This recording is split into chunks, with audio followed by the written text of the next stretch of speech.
وكل مجاهد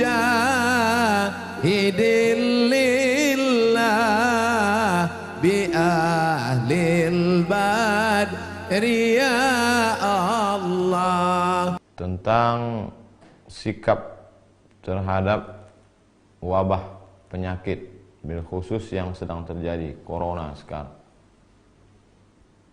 Apa sikap kita? Bagaimana sikap kita terhadap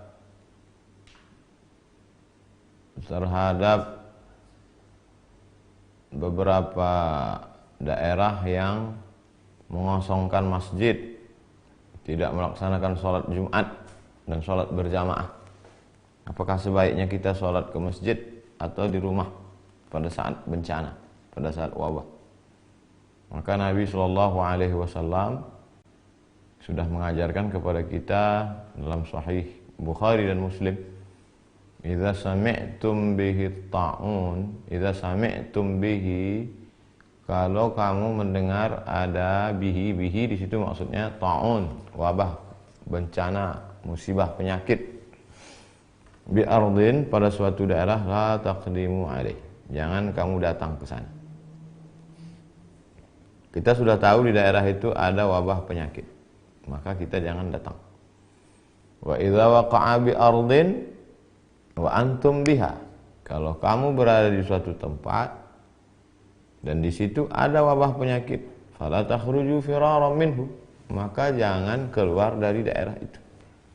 Ini kan yang dilakukan oleh beberapa negara sekarang. Italia misalnya, kita sudah tahu di sana ada wabah terbesar nomor 2 setelah Cina, maka kita jangan ke sana, jangan liburan ke sana. Ini dikasih cuti malah pergi liburan ke Eropa. Dan kalau kita udah sempat ke sana, maka jangan pulang ke Indonesia. Alhamdulillah sekarang sudah ada karantina 14 hari untuk sterilisasi. Kalau sudah bersih, dia steril, tidak ada membawa virus, baru dia boleh lagi berinteraksi sosial dengan masyarakat. Lalu ada sebagian orang mengatakan, untuk apa kita takut bencana? Kita kan tawakal, takutnya kepada Allah Subhanahu wa taala. Loh, ini kan yang mengajarkan Nabi Muhammad sallallahu alaihi wasallam. Kata Nabi, firra minal majzum, firra, larilah engkau, minal majzum. Kalau ada orang yang terkena penyakit menular, di sini dalam konteks ini Nabi menyebutkan penyakit kusta. Firra minal, larilah engkau dari orang yang kena penyakit kusta, firaraka minal asad, seperti engkau lari dari singa. Jadi kita lari dari suatu daerah kawasan yang banyak virus itu bukan kita lari dari takdir. Bahkan pada masa Sayyidina Umar bin Khattab ada suatu lembah, di situ banyak wabah, hama, virus. Kemudian kata Umar bin Khattab, mari kita pindah ke tempat yang tidak ada manusia di situ, yang bersih, steril. Loh, kalau begitu kita lari dari takdir, kita pindah dari takdir yang buruk ke takdir yang baik. Nah, jadi bukan berarti ketika ada orang terkontaminasi bakteri lalu saya tidak takut pada bakteri, hanya takut pada Allah. Itu tidak betul. Kita sudah meninggalkan sunnah Rasulullah SAW. Bagaimana kalau ada orang yang jelas-jelas tertular, kena virus, lalu dia ingin bersalaman dengan kita? Zaman Nabi pernah itu. Ada orang yang sudah terkena penyakit kusta menular. Kata Nabi, inna qad bay'anaka farji'. Kami sudah membaiat engkau. Sudah berbaiat. Farji'. Mestinya berbaiat itu salaman. Tapi kata Nabi, karena dia kena penyakit menular, inna qad bay'anaka. Sudah, farji', pulanglah. Tidak perlu bersalaman.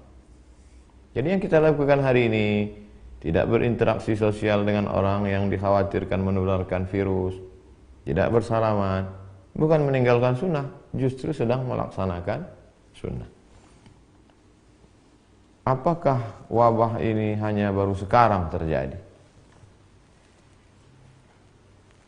kita baca apa yang disebutkan oleh Imam Az-Zahabi dalam kitab Syiar A'lam An-Nubala.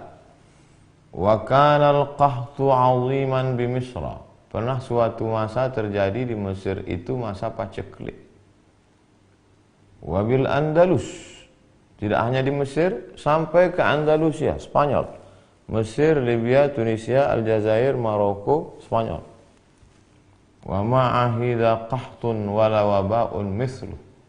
Belum pernah terjadi masa paceklik, kemarau panjang dan wabah penyakit sedahsyat itu. Di Cordoba, di Spanyol, di Andalusia. Hatta baqiyatil masajidu mughlaqah. Sampai masjid-masjid ditutup. Bila musallin, tidak ada orang salat. Masjid tutup, tak ada salat. Sama seperti sekarang. Wa summiya 'amul ju'il akbar. Tahun itu disebut dengan tahun al-ju'il akbar. Tahun kelaparan, wabah penyakit terdahsyat, terbesar dalam sejarah. Begitu kata Imam. Jadi jangan pernah kita merasa memang ini lagi takdir kita. 1820 pernah terjadi. Dulu ada namanya kolera, dulu pernah ada flu burung, dulu pernah ada medco. Dan ini takdir. Makanya di antara rukun iman antu'mina billah wa malaikatihi wa kutubihi wa rusulihi wal yawmil akhir wa biqadri khairihi wa syarrihi. Oleh sebab itu bagaimana sikap kita? Ati'ullah, ta'at kepada Allah, wa ati'ur rasul, ta'at kepada Rasulullah SAW, wa ulil amri ulama. Majelis Ulama Indonesia sudah mengeluarkan tentang masalah salat berjamaah, tentang masalah tidak berkerumun, dan saya pribadi tidak melaksanakan tabligh akbar untuk menjaga ini. Bahwa ada sebagian orang mengatakan risau, kenapa masjid ditutup, kenapa mall tidak, kenapa masjid ditutup, kenapa airport tidak, kenapa masjid ditutup, kenapa bioskop tidak. Itu tidak serta-merta lalu kita berkata kalau begitu masjid jangan ditutup. Jadi yang tepat itu bukan begitu. Tidak berkerumun di masjid, juga tidak berkerumun di mall. Jangan sampai ketika orang ditanya, kamu tidak sholat Jumat? Saya takut nanti tersebar virus. Dia tidak sholat Jumat, dia tidak sholat berjamaah, tapi ke mall. Tapi orang asing yang tidak steril dibiarkan masuk. Nah, ini tidak benar. Oleh sebab itu kita saling menjaga.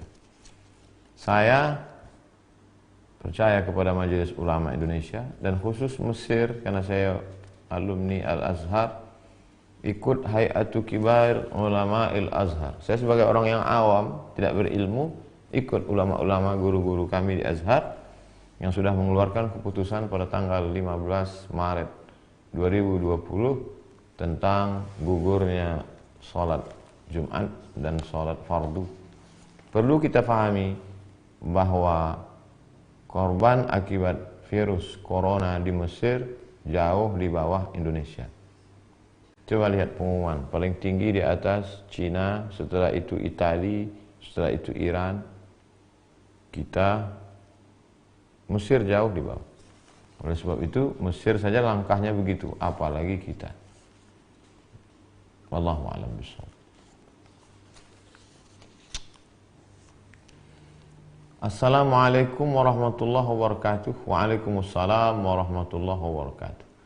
Bagaimana cara menjelaskan kepada orang tua yang baik agar selalu tidak merasa bangga karena sudah haji, tidak pamer dan tidak merasa baik, dan menjadi wanita sholihah itu seperti apa? Wahai bapak-bapak, orang tua yang anaknya sudah ngaji, sudah diajarkan di rohisnya, di sekolahnya, di kampusnya tentang tawadu, rendah hati, tiba-tiba setelah dia pulang ke rumah, dia mendapati orang tuanya masih angkuh dan sombong walaupun sudah haji. Maka kita perlu merenungkan apa makna dari ibadah. Semua ibadah dalam Islam itu ada tujuannya. Salat, inna salata tanha anil fahsya wal munkar. Salat mencegah dari keji dan munkar. Puasa, ya ayyuhalladzina amanu kutiba alaikumusiyam kama kutiba alal ladzina min qablikum la'allakum tattaqun. Tujuan puasa takut. Haji, Tujuan haji, faman faradha fihi al hajja, siapa yang melaksanakan haji fala rafasa, menjauhi seksual, wala fusuqa, jangan lagi nakal secara yang non seksual, korupsi, termasuk dosa batin, angkuh, sombong, takbur, hasad. Wala jidal, lidahnya tidak kasar. La yadkhulul jannah, tidak masuk surga man kana fi qalbihi, siapa yang dalam hatinya mithqala habbatin min khardalin min kibrin, ada sombong sebesar biji sawi. Mestinya orang yang pulang haji itu justru lebih rendah hati, karena inti dari haji al-hajju arafah, haji itu wukuf di padang Arafah. Di padang Arafah dia sudah melihat tidak ada orang kaya, tidak ada orang miskin, tidak ada ulama, tidak ada rakyat jelata, tidak ada penguasa, semua pakaiannya sama. Oleh sebab itu, di antara pesan hikmah di balik ibadah haji adalah tidak angkuh dan tidak sombong. Cukup share video ini ke orang tua, sahabat, kawan yang sudah haji tapi justru makin sombong. 2. Menjadi wanita salihah. Yang pertama, al-imanul qawi, imannya mesti kuat. Yang kedua, al-iman al-aqidatul matinah, imannya kuat. Yang kedua, sahihul ibadah, ibadahnya mesti benar. Yang ketiga, al-akhlaqul karimah, berakhlakul karimah. Ada orang sopan, baik, lembut, tapi akidahnya menyimpang, tidak betul. Ada orang rajin ibadah, rajin sedekah, tapi lidahnya kasar, berarti akhlaknya kurang. Seorang baru dikatakan baik kalau cukup 3. Al-aqidatul matinah, akidahnya, tauhidnya benar, la ilaha illallah Muhammadur Rasulullah. Kemudian setelah itu al-ibadatus sahihah, sahihul ibadah, ibadahnya benar menurut tuntunan sunnah Rasulullah sallallahu alaihi wasallam. Yang ketiga, al-akhlaqul karimah, berakhlakul karimah. Berdosakah seorang ibu jika saat anak membangun rumah tapi uangnya dikorupsi oleh ibunya? Datang seorang melaporkan ayahnya kepada Nabi SAW. Ya Rasulullah, ayah saya mengambil harta saya. Kata Nabi, anta wa maluka li abik, engkau dan hartamu milik bapak. Jangankan engkau, jangankan hartamu, engkau, anta wa maluka li abik, engkau dan bapakmu, engkau dan dirimu milik bapak. Nabi sedang mengajarkan bakti seorang anak kepada orang tua.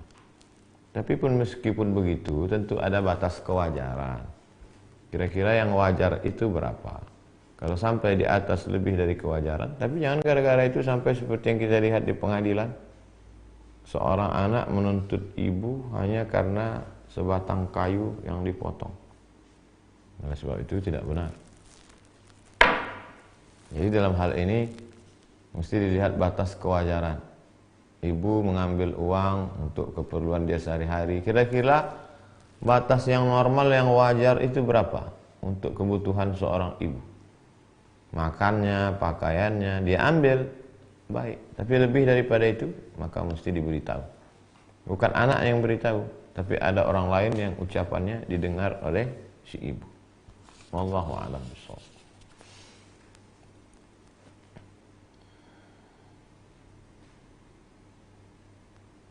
Kenapa saya susah sekali dapat jodoh?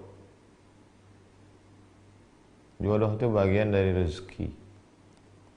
Oleh sebab itu, wa fis sama'i rizqukum wa ma tu'adun. Rezeki kamu dijanjikan Allah Subhanahu wa taala. Suatu ketika Nabi lewat di depan Abdullah ibnu Mas'ud. Ibnu Mas'ud sedang sedih. Kata Nabi, la tukthir hammak. La tukthir hammak. Jangan terlalu risau dengan hidup, wahai Abdullah bin Mas'ud. Ma yuqaddar yakun. Yang sudah ditetapkan Allah untukmu, pasti terjadi. Wa ma turzaqu ya'tik. Apa yang sudah ditetapkan Allah menjadi rezekimu pasti datang. Rezekimu lebih tahu di mana engkau berada daripada engkau mengetahui di mana letak rezeki.